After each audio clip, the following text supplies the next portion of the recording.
These are recorded for your later viewing, okay? So if you want, you can click on that link just to make sure that it is working. Can someone just double check that that link's working? Just click on it, see if the video comes up.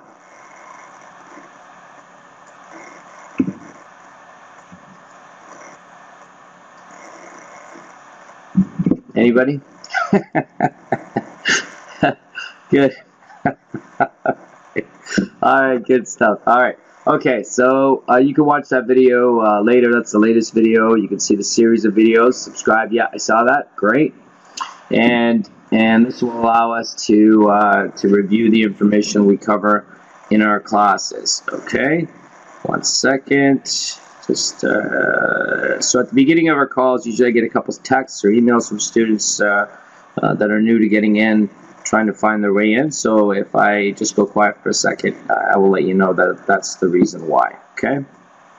All right. So we're going to go over the tasks of the week and answer any questions of that. Then we will go over the sheet and we will cover any questions that anybody has as we go through it. Tuesday nights will always be 9:30 p.m. Eastern. Yep, it's 9:30. This is a new group, Ron, so I like to spend some time with them before the regular group. It's the same room. You can stay as long as you want. That's fine. They're not going anywhere. That channel is for us, so you can watch all the videos as many times as you want. So they won't go anywhere. Yeah, no worries. Okay. All right, so let's go over the tasks of the week. Well, let me ask, is there any questions from anybody? New group? Anybody? Doesn't have to be in the new group. Anybody have any questions? No?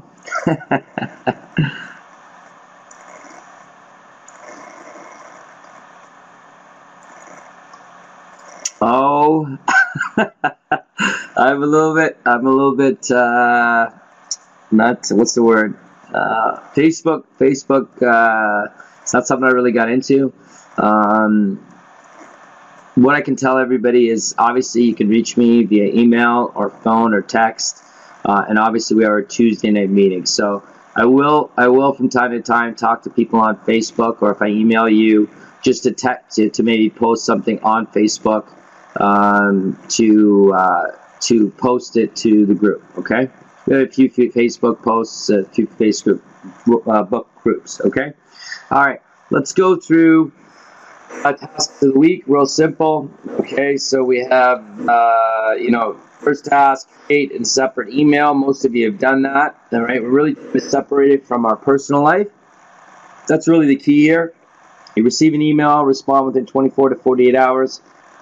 Control your communication, okay? So, I like to start with email first with new people that I deal with, and then if phone or is needed, I will provide that to them.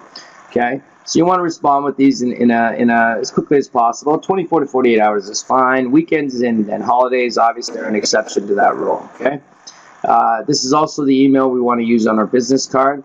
As you create those business cards, you don't have to create a ton right now, but a few business cards with your name and email would be excellent. Okay. Create a separate telephone number. That's a place you can get a free phone line. You can also use paid ones. ComWave is one that I've used and it's something. It's about $8 a month. Creates a separate telephone line. This is just again separating your business from personal. Also, you can forward that to your regular phone if you wish. Okay. Creating business cards. So creating business cards. Vistaprint is the popular one. You can get them just about anywhere now. Set up with new email, full name only. Keep it simple. You can put more stuff on it. I think just your name with email is fine. You don't need really much more than that. It's totally up to you, though. This will allow you to write on the card depending on the contact with that person. So if you're an investor, or buyer, or seller, you can write that on the card. Now, obviously, you can add the telephone number if you wish. I would rather, just in the beginning start with your email and control your communication that way. And when necessary, obviously, give a phone number. Okay. business space and home, we talked about this. This is very important. Don't really do anything in that environment unless it's business related. It's very easy to wash out or weaken that position. For other things like watching videos or streaming or social media. Try to stay away from that. Stick to business related. Obviously, this will be a business expense. All things should be kept. If you're going to err on the side of keeping too many receipts, let your accountant and your lawyer, your accountant basically in this case, sort out that stuff. Okay. Get a mileage logbook, or you can download a app. MileIQ is something that I use. There's a free portion of it with so many transactions you can do per month.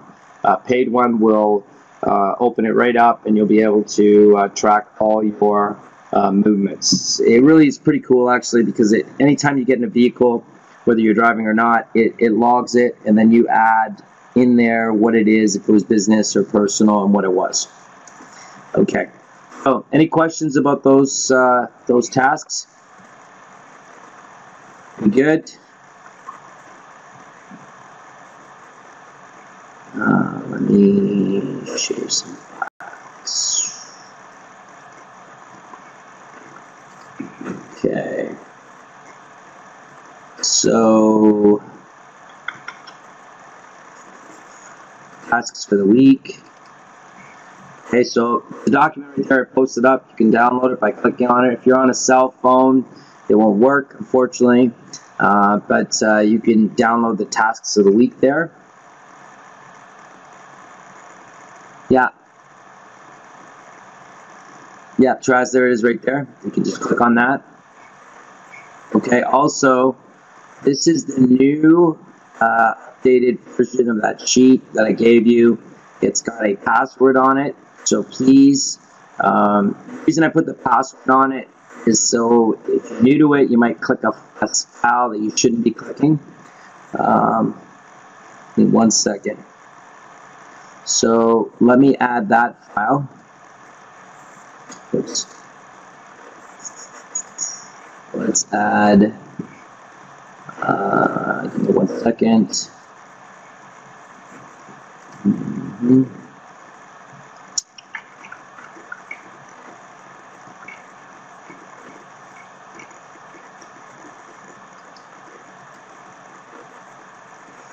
Let's try that again.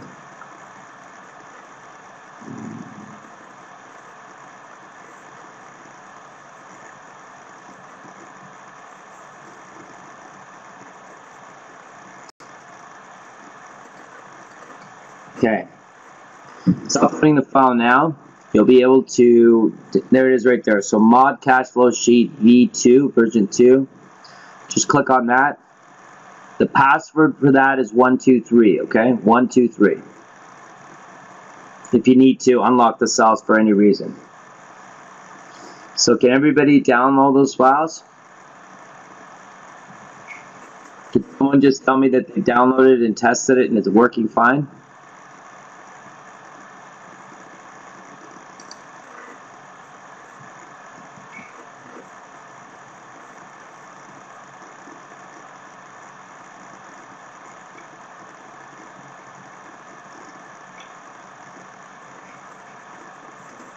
Okay, good. All right.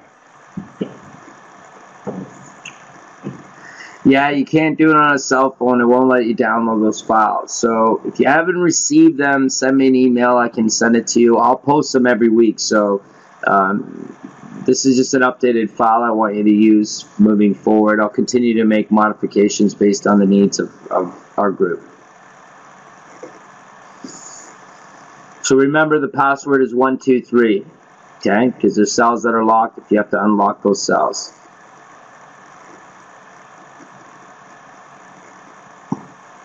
Good. You don't need a password to use it, but if you try to modify one of the cells that are locked, you'll need to put in the password. 1 second. Okay, that's good.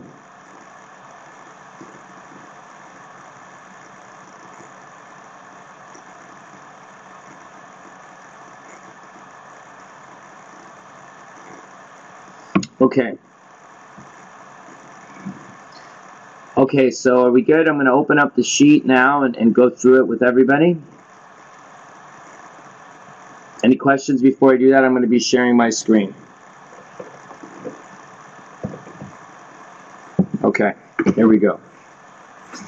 So, I will do a meeting share here. Give me 1 second.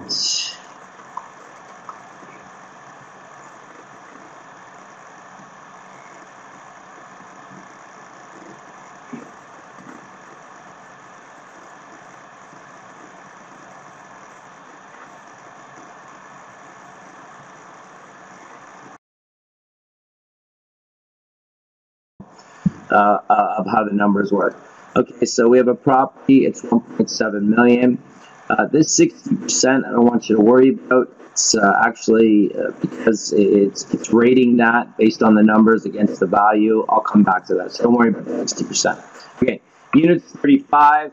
Average per unit is 550. Rental income is 231. So the yellow is where you put in numbers. So you put in 35.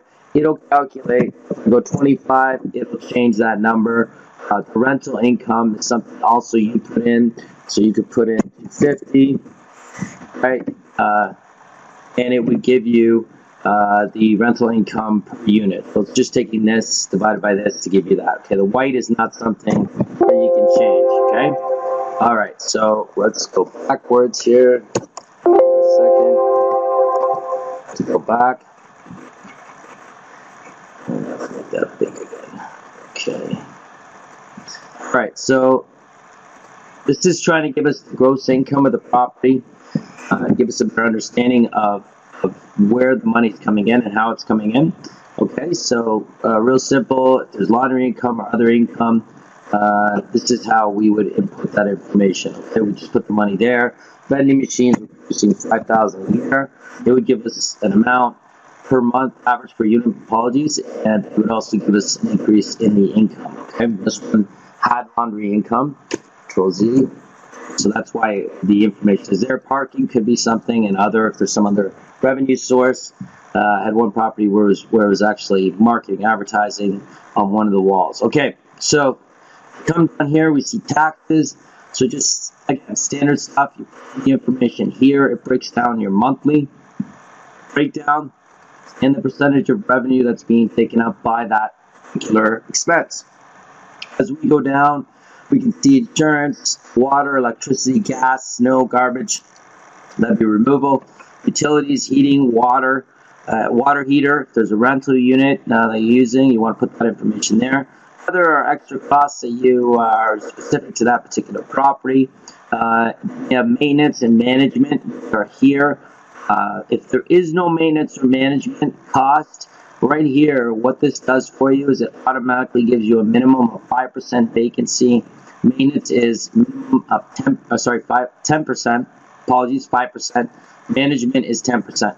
Let me give you an example. So if I change this to 0, it automatically still gives me a maintenance cost based on 5% of the gross income. Okay, this is to protect us, to make sure that we're including all these numbers. Now, vacancy could be higher, maintenance could be higher as a percentage.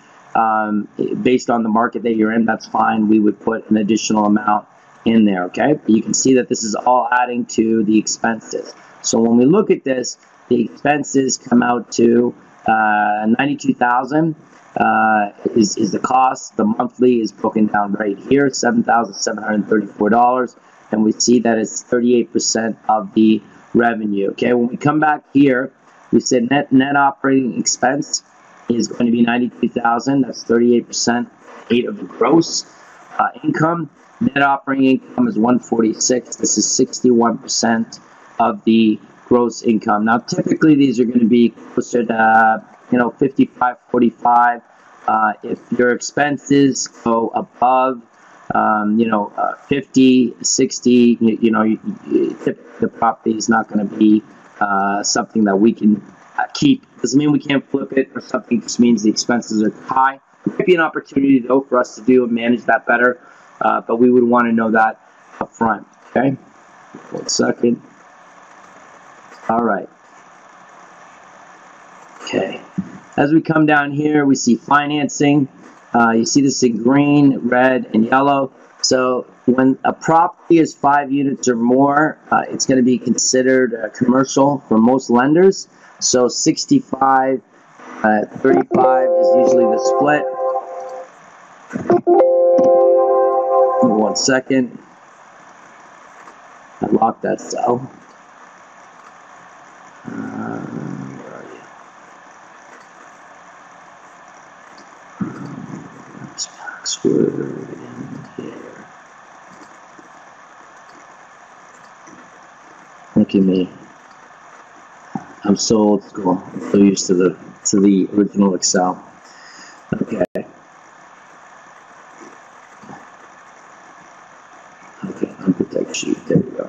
So you see me unprotecting the sheet. 1, 2, 3. That unprotects the sheet. Okay. Now I can put 35. Now you see that it's green here. 30, 65, and 35. That gives us the 100%. I could change that to 80, and obviously it's going to be a negative because it's over 100%, and 20, and that would be showing red. The reason it's showing red for everybody is because the red identifies that this is a commercial property. 80% is not the typical lending pattern you see with there, but doesn't mean it can't be. It just means it's in red to identify, look, this is commercial property. Less likely that's going to be 80, 80, 20. Now if I change this to 4 units, you come down here, this is green now, because this is identifying it based on the number of units, right? But that's not the case here. In this case, we're looking at something that's 35 units, so typically that's going to be a 65 first mortgage, and then the rest could be based on creative financing or other things like VTV and whatever else is included. Now, this 35%, the assumption is that 15% is either coming from a down payment or some other source where the cost is 0. Here, we could put 25 years, the amortization period, and we could put 6%. All this is going to go over here, giving us cost of the financing itself. Okay. All right. Okay. 1 second. Okay. Now, when we look at this and we come down, the financing is important, obviously, and that's something that we will continue to develop. Creative financing. This stuff down here, these metric numbers, these key indicators are pretty important. Okay. So the first one I'll talk about is coverage ratio. Coverage ratio is basically what a lender would look at, or an institution, to tell you, hey, this property, how much of the income, net operating income, okay, so after you pay all your bills, how much do you have left over, and how much of that can cover the debt service ratio, right? The debt that we're covering. So you can see that our debt here is going to be $95,000 a year.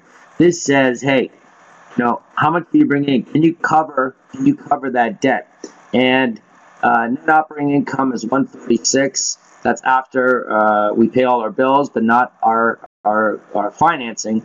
The debt service is 95. So their coverage ratio means we cover 1.5 times the expense of covering the debt. Everybody understand that? Any questions about that?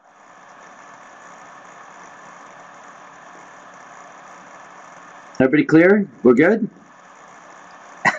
If you don't know, it's okay. This is, in any way, you know, this is the area that I want you to ask questions about. And I want you to go through, you know, one of the tasks, ongoing tasks, is doing, you know, 5 of these at least a week, running through some properties, okay? Excuse me. So I want you to understand what these metrics need. So it's net financial amount, financed amount. So the net is against the coverage ratio is against net operating income, right? So before any financing, how much do you bring in? Net operating income is 146. Debt service, and you can see, look, if I change this to 30 years, the debt service ratio, the amount changes. Very slight, you can't see it. So let's do something like 50 years. Okay? Now it's less because I'm extending the mortgage longer, right? It's gonna give me a higher cash flow, less cost for service. My coverage ratio is gonna go up. Okay, does everybody see that? So if I go back to 25, you can see the debt service is a little bit higher, so my coverage ratio is going to go up. So the more debt I have against the net operating income, the coverage ratio is going to go down. Does everybody understand that? Is that good? So if I change this to 10, coverage ratio goes down. If I change this to 20, coverage ratio is 108.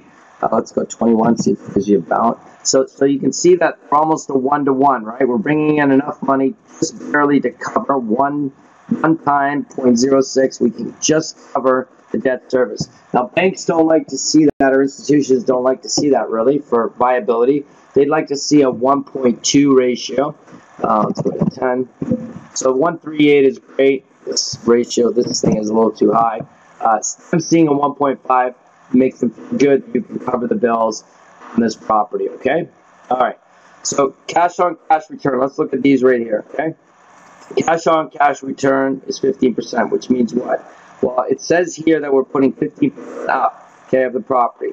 So cash on cash return, after we pay everything, bills, financing, everything, cash on cash return, 15%. On that 250,000, we're making 15%, okay? 15%.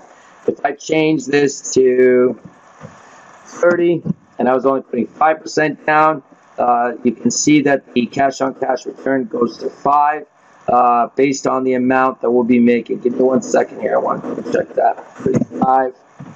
Okay, infinite, everybody knows what that means, right? Infinite. Does everybody know what infinite means? It means we have no money in the property. No money in the property. Good. Okay. All right. So I'll come back to that in a second. I'll check something. Let's go over here. Average profit per unit is $74. What's our number? What do we like to see? How much do we like to see? It's red because we like to see 75 a unit. 75. Now it doesn't sound like a lot of money, but remember, we're paying for all these things. Vacancy maintenance and management. Everything's covered. So we know we're on the good side of this. If we don't have vacancy that year, we'll just put the money away. Maintenance, if it's less than 5, we'll put that money away. And management is going to be something that's going to be there. It might be a little less, maybe 9, maybe a little bit higher. Don't really like to see it over 10.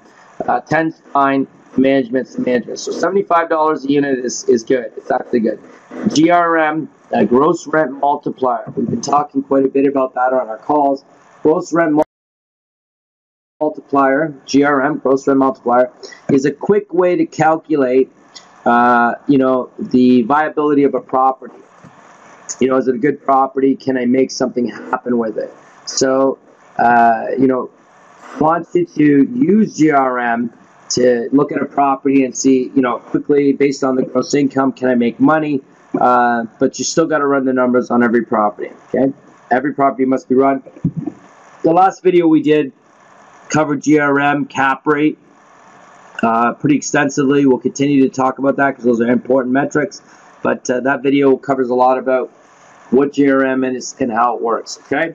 So we like to see a 6 GRM just because a 6 GRM takes into account the cost of expenses that are associated with holding a house.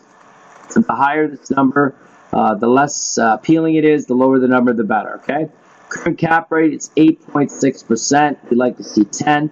What this identifies for you is if I paid cash for this house, I pay cash for this house, I pay all my bills, no financing, what's my return on investment? So my return on investment on 1.7 million would be 8.6%. 8.6%. Okay? This has nothing to do with financing at all. We'd like to see that at 10. Can anybody tell me why we'd like to see that at 10? Why do we want to see that at 10? In this current economy. And that could change. But right now, 10 is sufficient for us to profit. That could go higher. Less likely to go lower. There's a reason. Why do we want a 10 cap rate? A 10 return on investment based on the value of the property. The value of the property. Okay? Does everybody understand what I mean by that when I say that? No financing at all. I can walk up, pay cash for this house, and after I pay all my expenses, all of them, what I have left over right? Net operating income, the 146 is giving me an 8.6% return on my investment. Okay, don't call it ROI. We call it cap rate because it's capital rate, capital based on the complete value of the property. Okay. Yeah, so Helen's on to right there. So the reason we need a 10 is because creative financing push up your lending up to about 7%. Shouldn't really go higher than 7. We could go up to 10, but that would break us even on a cap rate of 10. So 7's kind of the place we want to be as a maximum. What I'm talking about is here, right? The interest rate on covering, the debt service on the actual property itself, So if we get this down too low, right, and you'll find this out, and I'll share it with you. You'll find this out. Most places in Canada are sitting around three cap rate, a 3 cap rate. Okay, a 3 cap rate. Okay, a 3 cap rate would mean what? What would that mean? 3's bad. Yeah, 3's bad. What would 3 mean? What would 3 cap rate mean? What would that mean?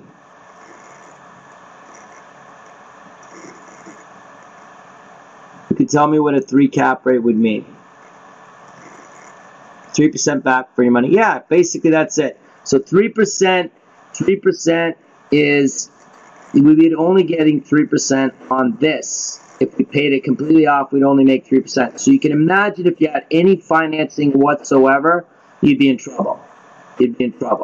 So any property can cash flow. Just about any property can cash flow if you just pay it off. But by paying it off, reduces your return on investment. Your cap rate goes down, right? So we want the least amount of money in our properties to increase our return on investment on our cap rate. Do you mind as well if you leave it in the bank? Safer. Well, yeah, we don't want to leave it in the bank. That's for sure. We want that money to be active. Definitely don't want it in property. In property, it's not really doing anything either, equity-wise. So I want you to start playing around with the idea that, take all the money I have and I want to convert it into cash flow. And the way I want to do that is I want to see how much good debt I can buy with the money I have. Okay, does that make sense to everybody? Okay, so if I have $100,000, how much debt, good debt, can I buy with $100,000? Can I buy $1 million? Can I buy $2 million? If I could buy $10 million, that'd even be better, right? Because I know that by understanding debt, by using debt properly, it's going to produce me income. It's going to produce me cash flow, good debt. Okay, does everybody understand that? Any questions about that? Anybody nervous about that? So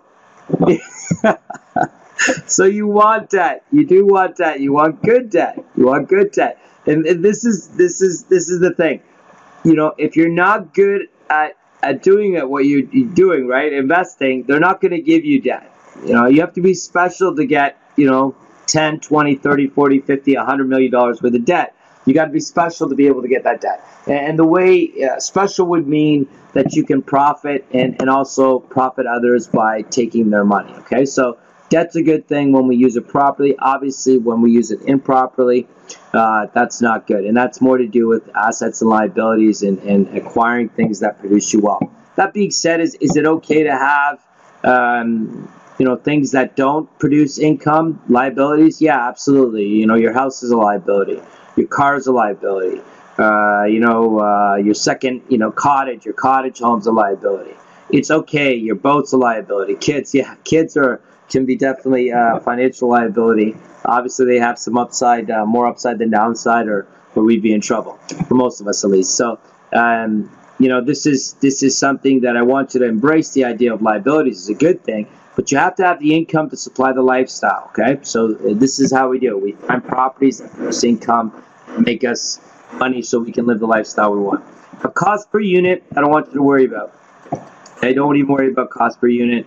I might decide to take that out actually, just because the market changes and moves too often to really help us with that.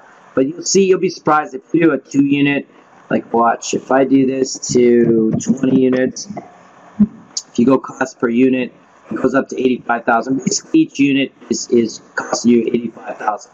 Now, how important is that? Well, a cash flow property, not really important. But if you were converting a property to condos, this would matter. This would matter, right? Because you'd be retailing those units based on market value versus how much they're costing you. Okay.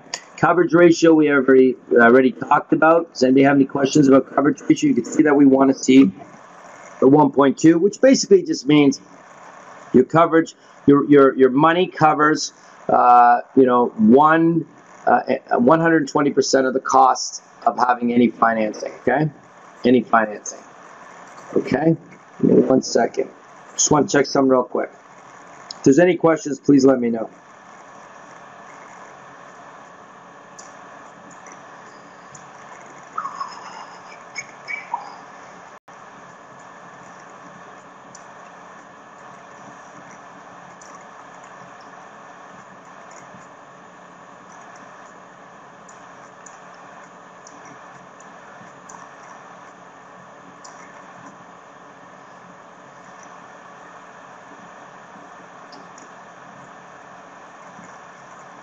Okay, should the color for cost per unit be red, or if it is different from different properties?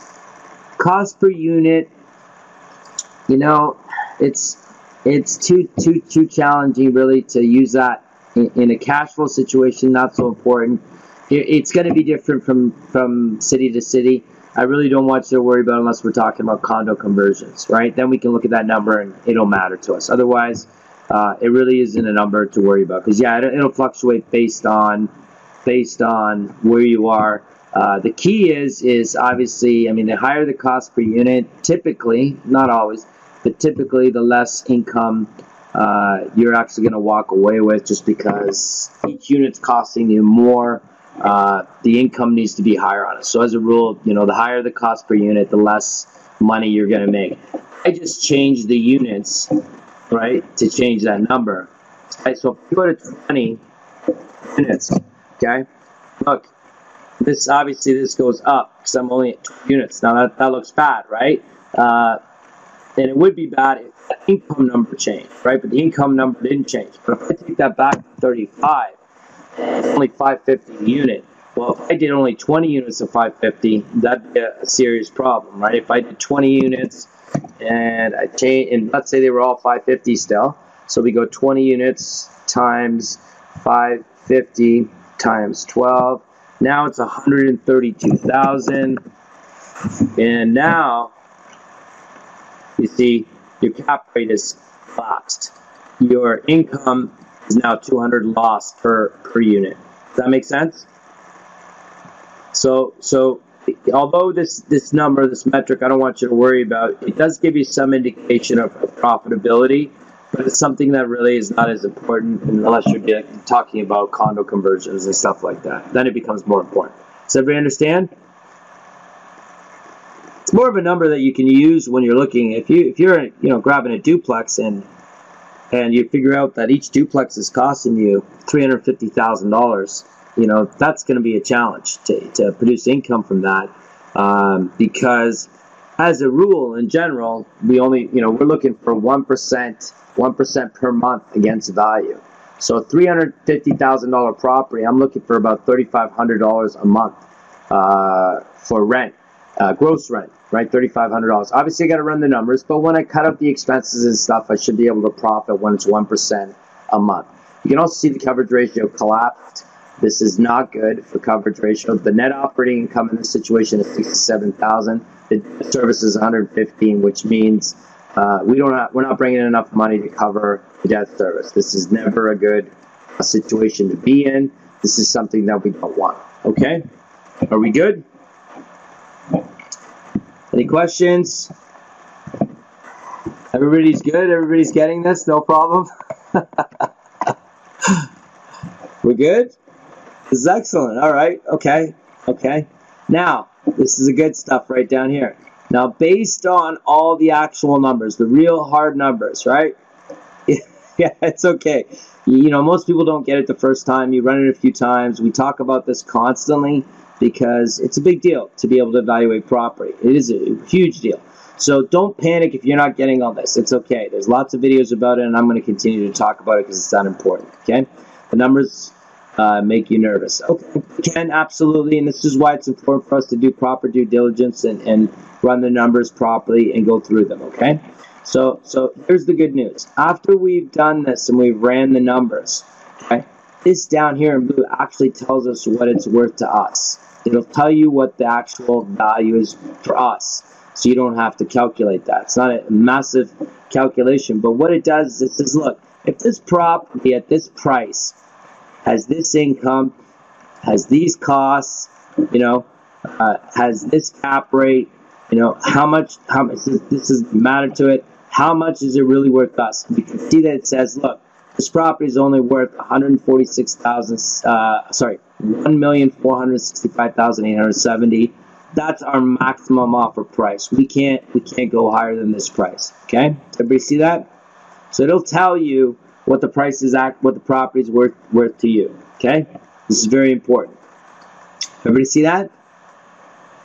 Any questions about that? Anybody excited about that? Yeah, it's pretty cool. It actually is pretty cool. Okay, because it helps us immediately without us doing any backward calculation. Just does it for us, right? Tells us, hey, look, the property's only worth this much to us. So when you see a property that's 1.7 and you need to get it to close to 1.5, it gives you an idea if there's a probability of success here that you can negotiate the price. Let's say this was 2.1 million. Well, look, if this is 2.1 million and we got to get it for 1.465, is that realistic? That's not realistic, right? Does everybody see that's not realistic as a price for us to get this property for at 1.465 or less? So because of that, what are we going to do with this property? What are we going to do with this property?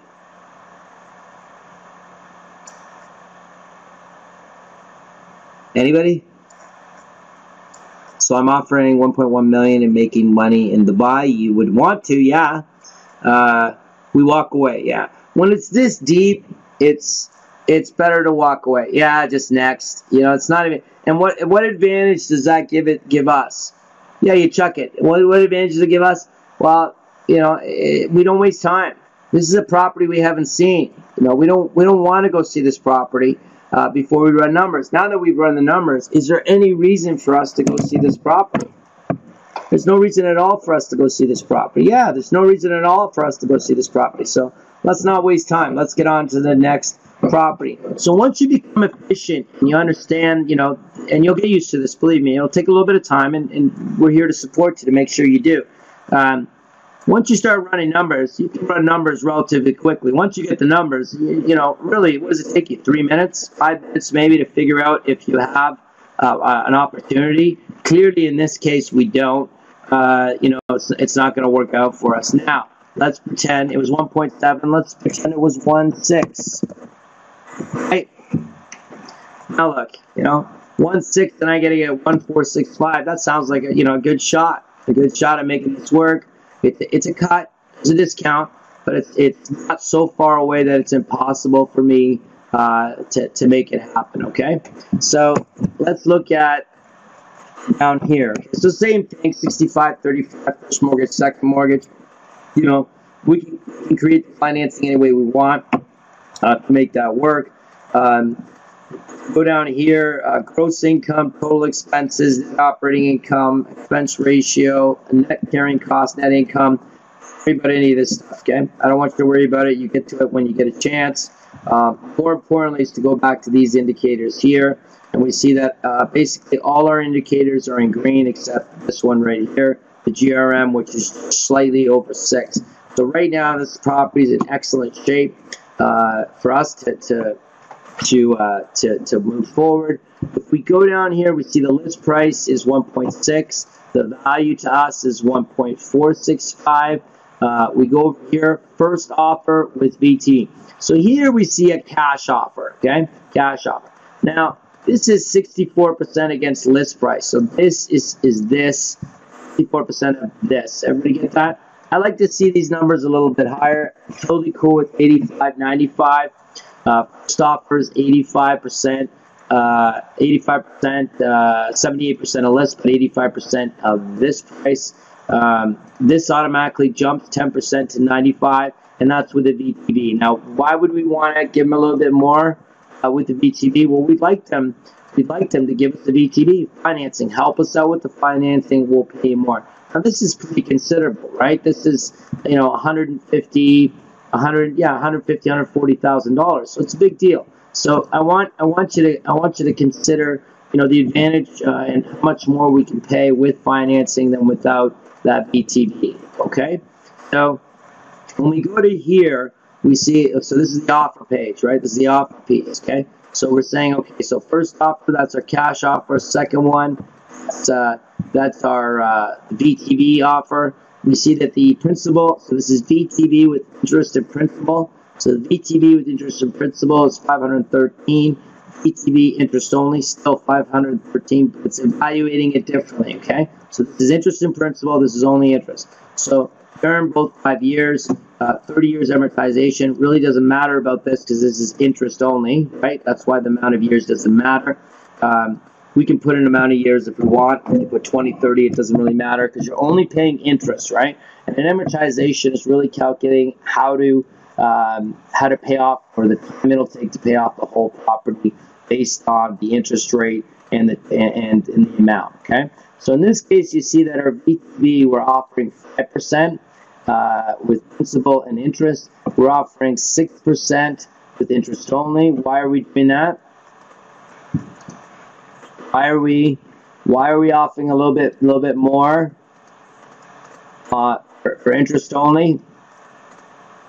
You want to? Yeah, I want to, absolutely. But why do I want to? Nothing down is good. Yep. But why do I same amount of money I'm borrowing, but I'm going to willing to pay him a little bit more for interest only, which is really good for the lender. The lender's good. They're getting a little bit more from the deal. Who can tell me why would it be advantageous for me to pay them a little bit more interest if it's interest only? If the loan's interest only, why would I want it to be? Why would I be willing to offer a little bit more? So this loan's costing me more for sure if I do interest only. Who can tell me why would I want interest only? Okay, some people are typing. Let's keep going over here. Lower down payment, yes. You pay less monthly. Good. This is it. We pay less monthly. Good job. So we see that the monthly cost for this one at 5% is actually higher than the monthly cost for 6%. And the reason is because we're only paying interest. And this we're paying interest and principal, right? Over here we're paying interest and principal. Here it's only interest. So what does that do fundamentally for us? Well, it increases our cash flow. It increases our cash flow. And that's what we're doing this for, is cash flow. So even though at the end of the term, so yearly we pay 32, which is even at 5% we're paying because it's principal, and interest rate at 6% we're paying less for the year, which increases our cash flow. You can see 25,657, right? That's the monthly cost for us for that loan. At the end of it, at the end of the 5 years, okay, the term, okay, we're going to pay a balloon payment, and a balloon payment is simply saying, look, we're going to pay out the whole loan that we have on this property from the seller, because the VTB is from the seller, okay? So we're saying to them, in 5 years, I'll pay the whole amount out. Now, where do I get that money? Someone was, we were talking today, I was talking today with somebody about that, Where does that money come after 5 years? So there's a couple different places that money's going to come from. Who can tell me some places that the money could come from? How can I pay this guy back after 5 years? How can I pay him back? Give me some options. After 5 years, loan's up. What can I do now with this loan to take care of it? What can I do? Be creative. Don't worry. There's no wrong answers here. This is where you want to figure this stuff out.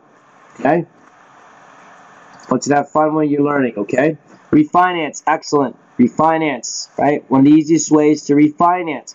Now, when I refinance this property, even at a 5% increase per year, there's going to be, should be lots of room for me to refinance and pay that lender out completely. Okay, what else can I do?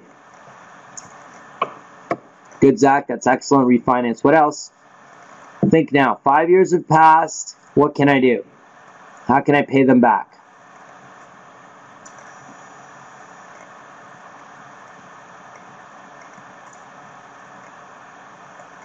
Sell it? Excellent. I could sell it. I could sell it, pay everybody back, and just take profit. I could do that. Absolutely. Excellent. What else can I do? Serena, that's excellent. Good job.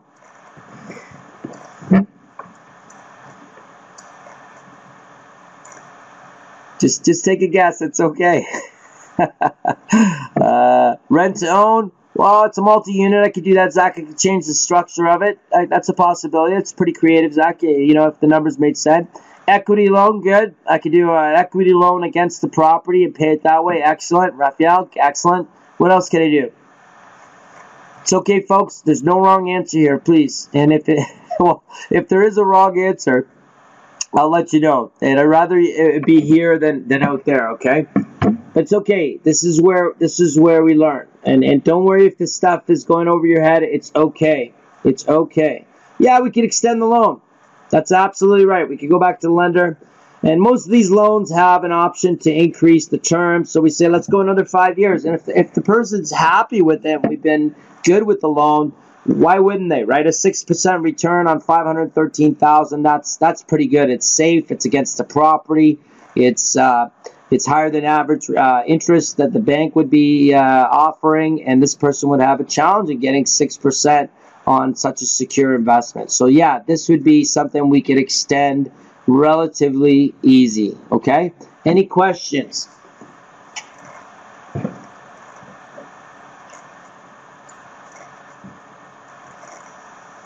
Anybody? Questions? We're all good? Yeah? How's my new group from Toronto? How you doing?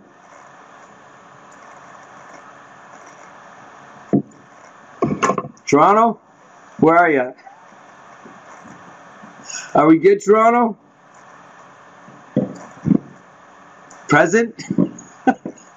Hanging in there. All right. Great. Okay, I don't want you to stress or worry about. Yeah, I don't want you to stress or worry about, okay? I want you to do 5 of these this week, and then if you think you have an opportunity, let me know. We'll review it again next week, okay? It's going to take you a little bit to get used to it, but I promise you, once you get used to it, you're going to love this tool. It'll save you a lot of time and effort, okay? So take your time and enjoy the experience. Enjoy the ride, okay? At times, this stuff's confusing to us, but that means that we're learning, okay? That we're learning, okay? And if you ever feel like it's overwhelming, I've had students reach out to me and we've had conversations about it. I don't want you to panic, okay? This is you're now part of this unit, this family, and all you have to do is ask to get support, and you know that I'm here and committed to making sure that you're successful, okay? So as long as it takes, it doesn't matter to me.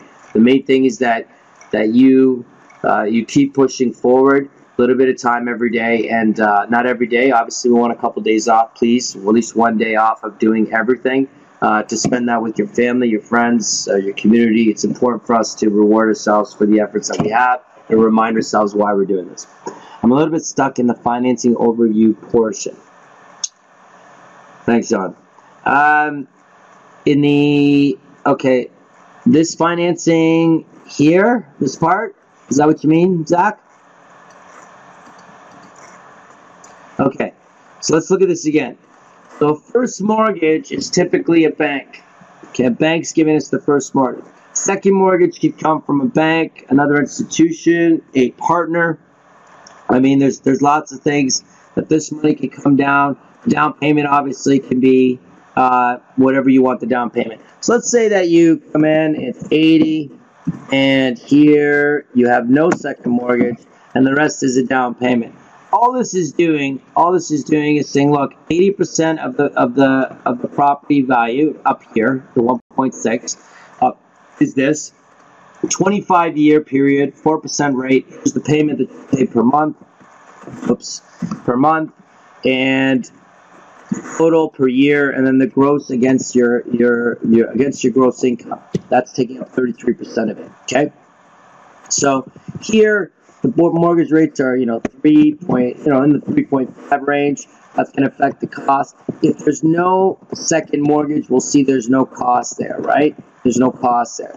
The down payment, obviously, unless you're getting the down payment from someone or a partner, that would be you could add a percentage, but I'd rather, if there was money coming in that you're paying any percentage, I'd rather see it up here, right? And showing an interest rate and what it is. Okay, all right. Now, all of that is calculated, and you can see, look. Mortgage amount 1.28, 320,000. That adds up to the total value of the property. You see that? 1.6. So even when we went 15 and let me get a second. 15 and 5. That's still going to add up to the 1.6. Okay. So the terms, the amortization period is just how long it's going to take to completely pay off the loan. We're really not, the longer the better for us, right? 50 years, it's better, right? Why is it better if it's 50 years, 30 years?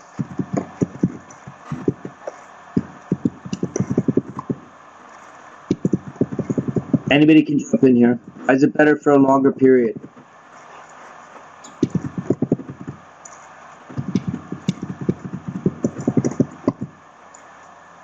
Lower monthly. There it is. Look, if I go 60, look at my monthly. My monthly goes down. If I go 100, my monthly goes down. What happens to my cash flow? What happens to my cash flow? My cash flow goes up, right? Profit per unit, the cash flow that goes up. Because if I keep increasing this, see what happens? It's going to go up.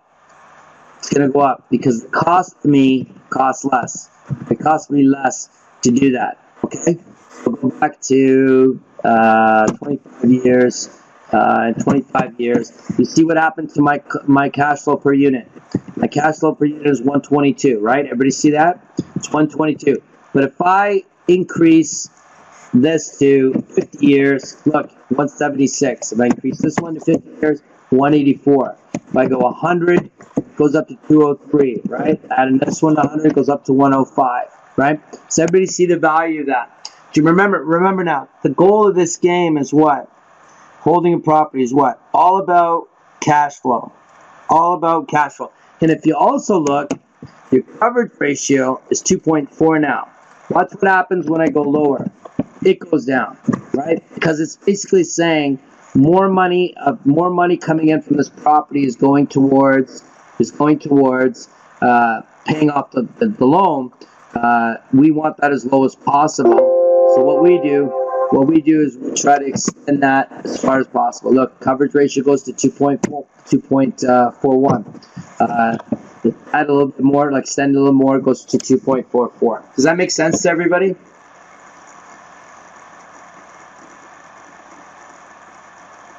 Good. Anybody confused about it? If you are, that's okay.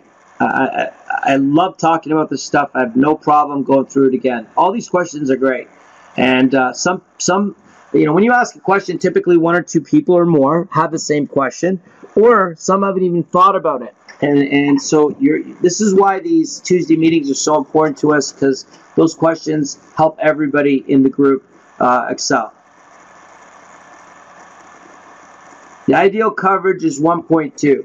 So 1.2 simply just means that that your net operating income after you pay all your bills, you have enough money to cover. the debt service.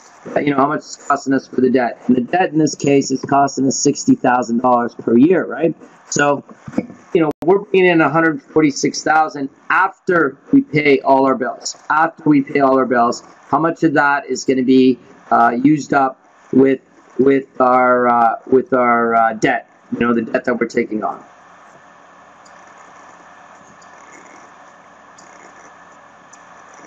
So if you're evaluating property, how do I know which percentage to enter in at a glance? Well, do this. This is what I like to do. Always go 100%. No down payment. Always go 100%. So on a multi-unit, always go 65 and 35. Always 100%. Assume there's no money of yours in it at all, and see what the coverage ratio is. And start there. Because if I could make a property, right, work with no money in it at all, I know I got a great deal. Now, if I put any other money into it, it's going to affect the numbers. Absolutely. You know, but I know that if I had no money into this property, this is a property that definitely is an opportunity that I want to get under contract right away. Does that make sense, Zach? Excellent. You always start there. Yeah, you always start there. It's easy to start there. I don't like us trying to modify the numbers to make other numbers look better. So let the numbers tell you what to do to keep you safe. You know, that's what I want. That's what I want more than anything. So new group and everybody continue to run properties at least 5 a week, and get used to the sheet. And as you come up against barriers or questions, I'm more than happy to answer them as they come up, okay? And show up to these Tuesday calls. That'll really help. You'll gain a lot of knowledge that way, okay? A lot of knowledge that way, all right? Okay. Everybody say hi to the new group from Toronto. I have a new group from Toronto that came in this weekend, so everybody say hi from across the country there. I'm currently seeking property where it would be profiting $2,500 per door on a fourplex. Does that put me in green? Okay, so Ron, do you have the sheet for that one? My chance filled out?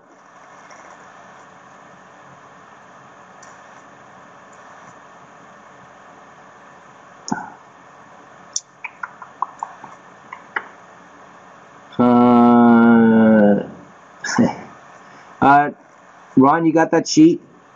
No, we didn't fill it out, the sheet. However, I played with the numbers beforehand.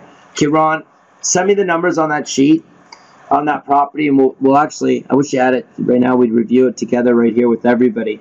But that's okay, Ron. Put the numbers together. Okay, and I can tell you a couple things right now. Okay, let's talk. I'm going to walk away from the sheet. Does anybody have any questions about the sheet? So I'm gonna do that. Oh, you want to do it that way? Okay, let me see. Hold on.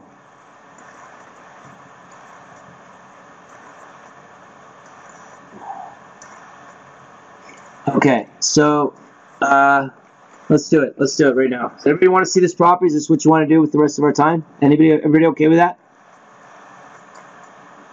Yep, we good? Good. Let's do it together. Okay, go ahead, shoot. I don't need the address, so don't worry about that. What's the amount? What's the value of the property? Or the price? This is excellent. We can do this together and everybody can get something out of it.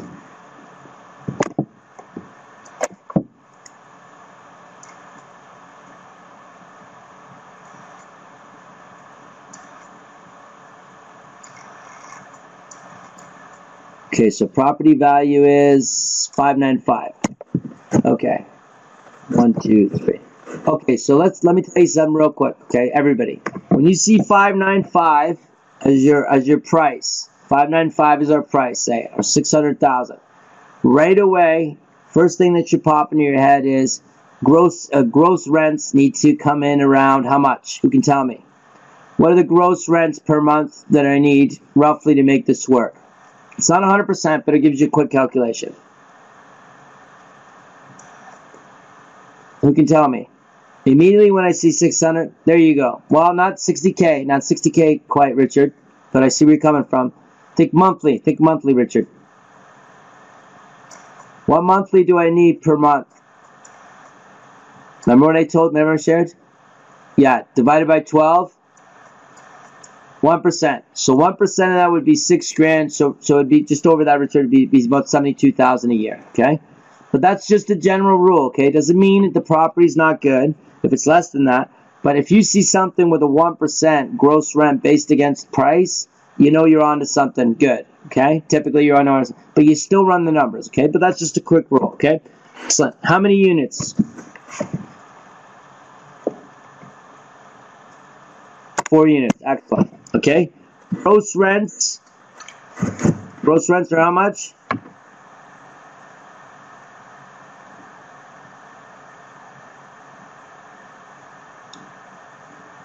Gross rents are $2,500 per unit. Is that what you mean? Or 25 total? Per room is 25.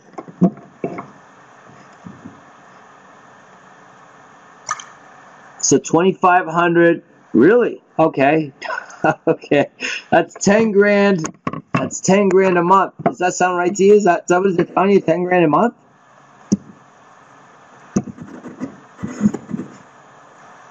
Well, that's excellent. Okay, that's good. All right, I'm liking this. Okay. Let's go down here. Give me the taxes.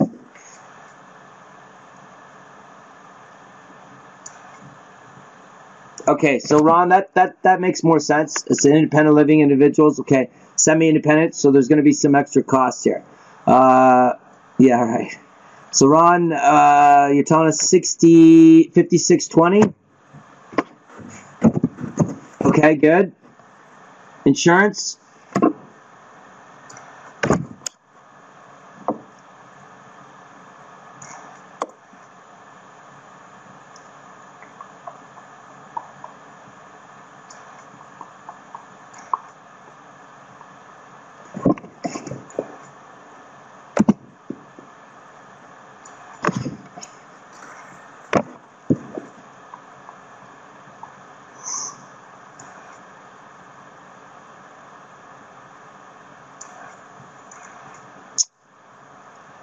What I can do is I can zero these out.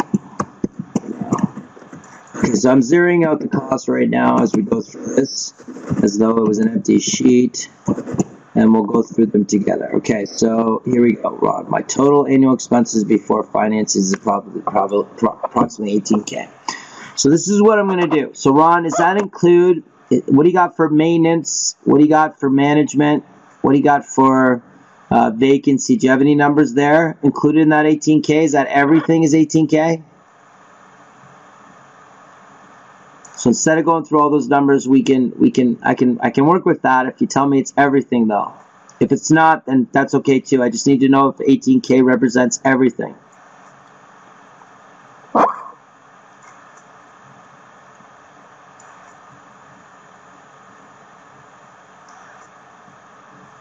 So let me do this. Let me go down to other and go 18,000. Obviously, you know, I want to put all the numbers in, ladies and gentlemen, when we're going through this, just for a quick calculation. Hydro, water, snow removal. Okay, that's all 18K. All right, good. All right, so we'll leave this where it is. Vacancy, 5%. We're not going to go lower than that. Is there any reason for us to go higher than that, Ron? Is it 5% sound? Is it 5% or less? Okay, good. Maintenance, is the building really old? Or is it, you know, is it high maintenance property, or is it relatively well maintained? I would assume, because it's the type of building it is. If it's not, that might be part of the reason that the cost is great. It's old, however, factored into our purchase price. How did you do that, Ron? Like the rehab is included in that purchase price? Is that what you mean? So the $595 includes fixing it up? The original asking price was 28K higher. I see. 628. Okay, so Ron, are you gonna have to put in 28K into this property? What are you gonna? What's your estimate on rehabs? So you got an estimate on rehabs, if there's needed rehabs? Have you had that? Somebody check that out? Okay, what's your 20K. So folks, when we're doing this and there's a rehab attached to this, I want you to add it on to purchase price right away. So if it's 20K, and Ron, just you know, for me and you, because I don't know what the numbers are quite yet. We're going through them, and I'd like to review this property with you when you get a chance to throw your own numbers in here. But just as, you know, if it's a property and you're estimating, how accurate you think 20K is. Because I would rather a little bit higher than lower. So if we went 30K or even 40K, I'd be okay with that until we actually know. Was that a hard estimate, Ron? Would you feel good about the 20K, or do you think maybe we should up it a little bit just to be safe? Are you good with it? Okay. So let's do that. 615. That's where we're at. Okay. Does everybody see why I did that, right? Are we doing that right? Everybody understands that? Okay, good. Okay, we're just adding it. Just add it onto the price. That's all we got to do. Okay, hold on one sec.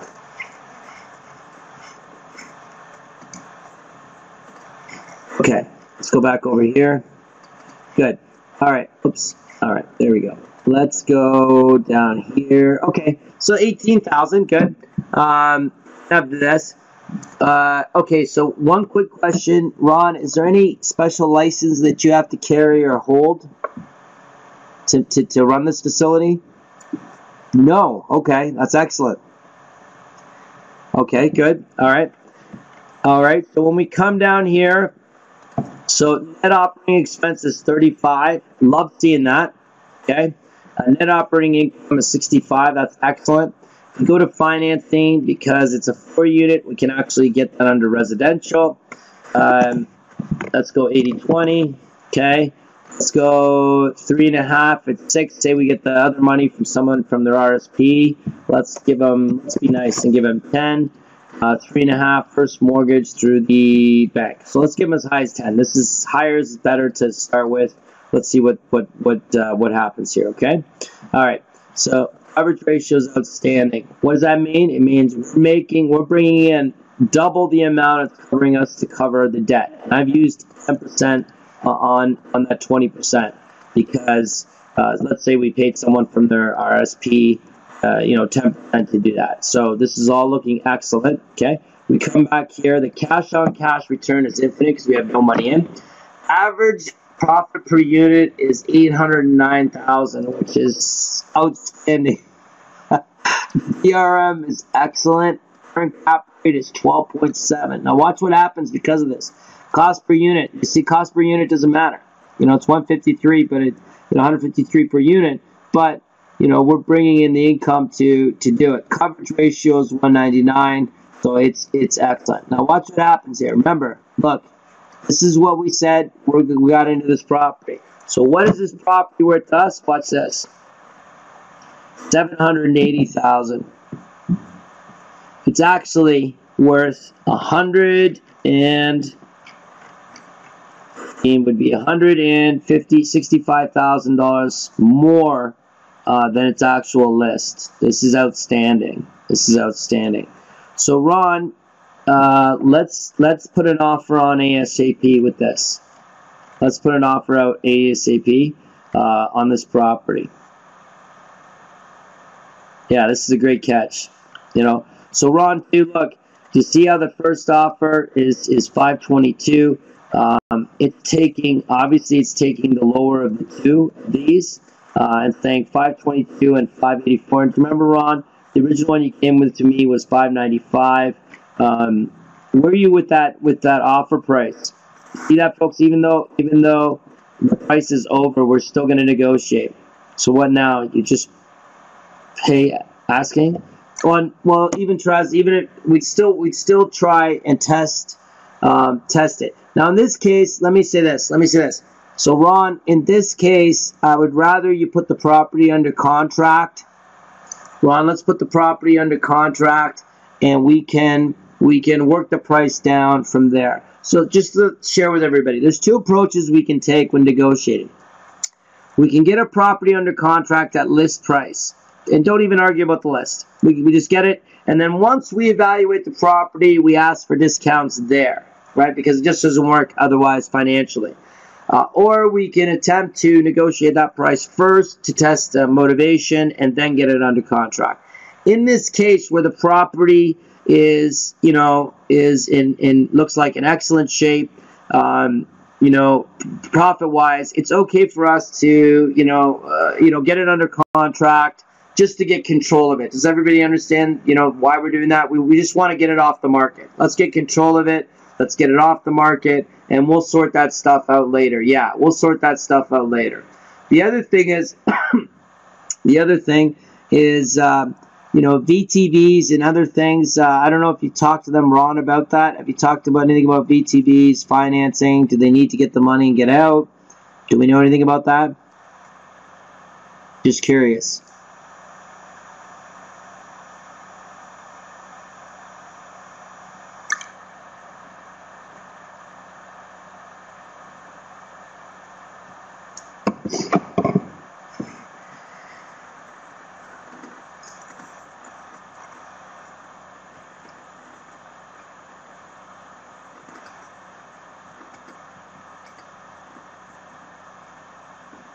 Okay, realtor has dropped the price from $628 to $495 without us even negotiating. Very motivated. Okay, Ron, let's get it under contract like tomorrow.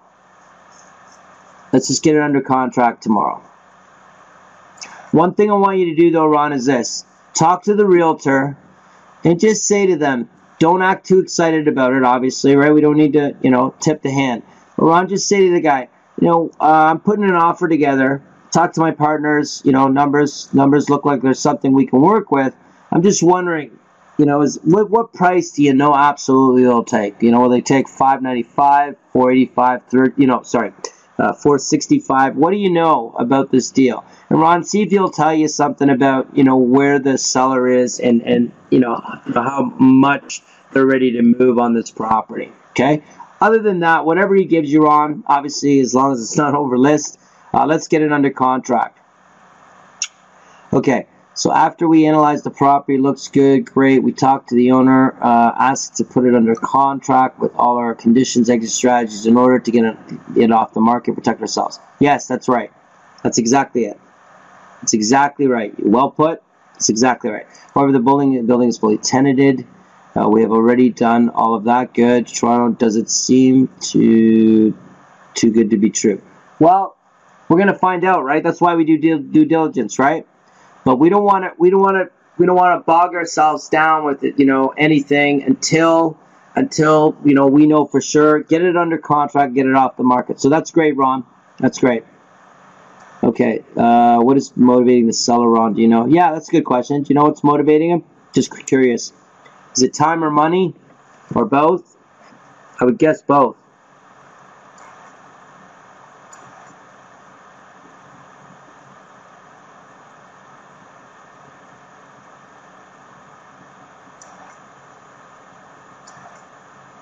We are basing the numbers on being fully tenanted on my business numbers, clientele. Okay, Ron, right. I gotcha. Okay, so Ron, let me ask you something. And if you don't know, it's okay. Are you open to a partnership on this deal? Are you looking for capital? Do you want to bring somebody else in this deal? Because I'm wondering if anybody on this call, looks like there's a lot of appeal to this. Is this something maybe you want to get some partnerships or joint venture or a hard money loan? Is that something you're looking for, Ron? When that's all sorted out?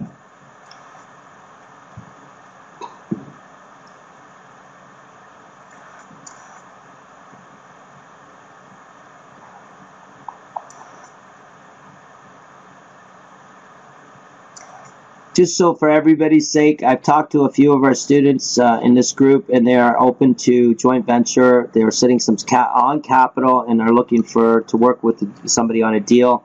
So if you're interested and you're looking at properties, absolutely put it to the group and we'll get it done. Excellent. Absolutely, I would consider our main objective is to own several of these buildings. Excellent, Ron. Awesome. That's exactly the mentality. Better to have half of something than zero or nothing. That's excellent, Ron. So what we can do is this. So, Ron, why don't we continue to work on this deal, Ron, and we'll update everybody next week. And if you're open to other people getting involved, then we'll share with the group. Okay, sound good? Awesome. All right. Does anybody have any questions about this deal, or Ron, about the deal, or anything that we can obviously answer at this point? So can everybody get, we can give you an early congratulations, Ron, for finding that deal. That's awesome. I'm happy for you, my friend. I'm really, really excited for you. That's great.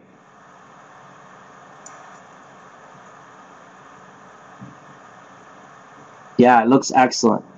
Yeah. Okay. Awesome. All right. Anybody else? Want to talk about something or something they're looking at? Oh, Raz, if you own a property already, if you own a property already, just take in the numbers based on what you know, throw it in there, and it'll tell you what the property is worth. How can we apply this to a residence? Well, obviously, John, what I would do, anybody who's looking at this property, if you wanted an income number, use the going rate of average, what you could guess it would rent out for. And it's good to do that because what you'll find out with some of these properties is that it's better to rent your house than own your house. It's a liability. There's no question in most cases, so don't worry about it, but you should be running it on your own properties. A great exercise. Running it on your investment properties for everybody, please do that. So we can review them and look at what we can do moving forward.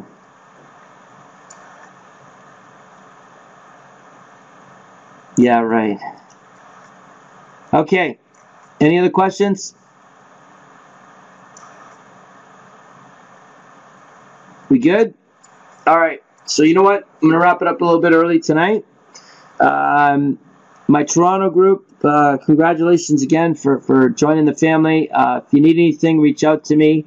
We'll be running next Tuesday. The video will be up in the next couple days. If you've subscribed, which I think you should all do, subscribe to the YouTube channel. Then you'll know. Does everybody have that YouTube channel now? Yes?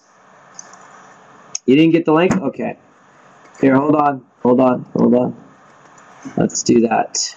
Okay, give me 1 second. There.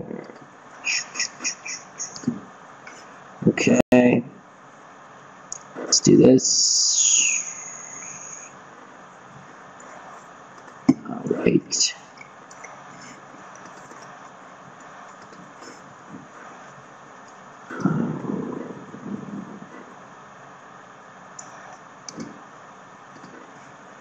Okay. There it is. Yeah, so everybody grab that link and subscribe to it right now, okay? Subscribe to it so you know when the next video. That's the latest video right there. Okay, everybody grab it.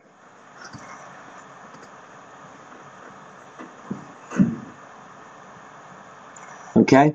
Does everybody grab tasks of the week or from the original tasks? So it's not a new group of tasks. But anybody who doesn't have a new cash flow sheet, click on that, please. That's a new one. I modified with a password so you don't mess up the sheet by clicking somewhere you shouldn't. If you need, though, to change any of the cells, the password is 123. Does everybody got that? 123. You just unlock the sheet, okay? You unprotect the sheet, you can do whatever you want. But this sheet allows you to, well, it stops you from putting in numbers where you shouldn't. You know, it hides the formulas. You don't need to see the formulas. And avoids you making a mistake by putting the wrong number in. Okay? But you can unlock the sheet. You can unlock the sheet. Okay? 123 is the password to unlock the sheet. Okay, does everybody have that YouTube channel?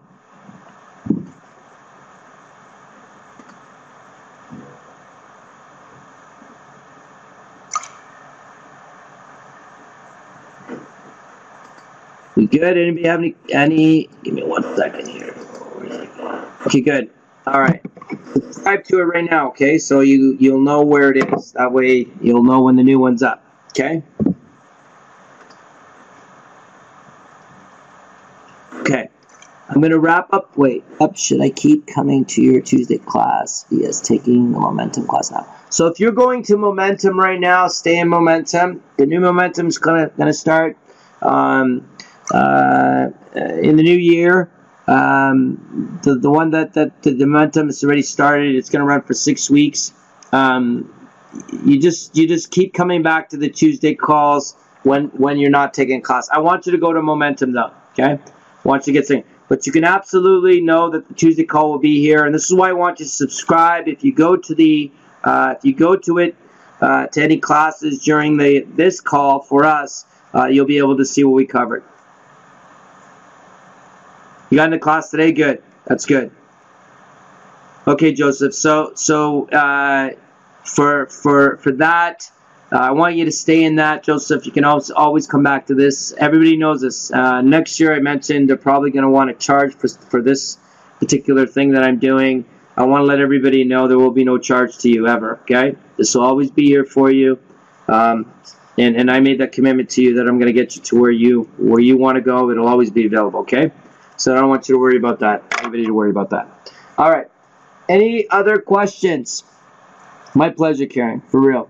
I love doing this. This is exciting for me. It costs me about 40 or 50 hours a year, and I can't even tell you how big and valuable I think it is for everybody and myself. So I love it. So, yeah, continue to want to do this. Okay. Any other questions? We good? We're gonna wrap it up. Okay. I sent you my information. Inform you new business email. Didn't get your email response or anything. Okay. So Traz, you can send that to me. Send it to the Gmail one. Send it to the Gmail one just to make sure I get it. My pleasure, for real. My pleasure. Okay. All right. Thank you very much, everybody. All right. Thanks, Josh. All right. Everybody have a great night. If you want, anybody who has a closed group on Facebook, if you want, you can share the YouTube link so everybody that goes into your Facebook can see the YouTube link and watch the video, okay? Just so we can keep those vibrant and updated. It's totally up to you, though, okay? Otherwise, please subscribe to it. I want to make sure everybody gets to watch those videos, okay? All right, everybody, you have a great night. It was wonderful hanging out with you. We will see you next Tuesday. If you need anything before then, email or call or text. I'm available. And enjoy the rest of the week. Good hunting. Great job, Ron. Let's keep following up with it, and everybody else that's working on deals, let's make it happen. Have a great night. And welcome again, Toronto.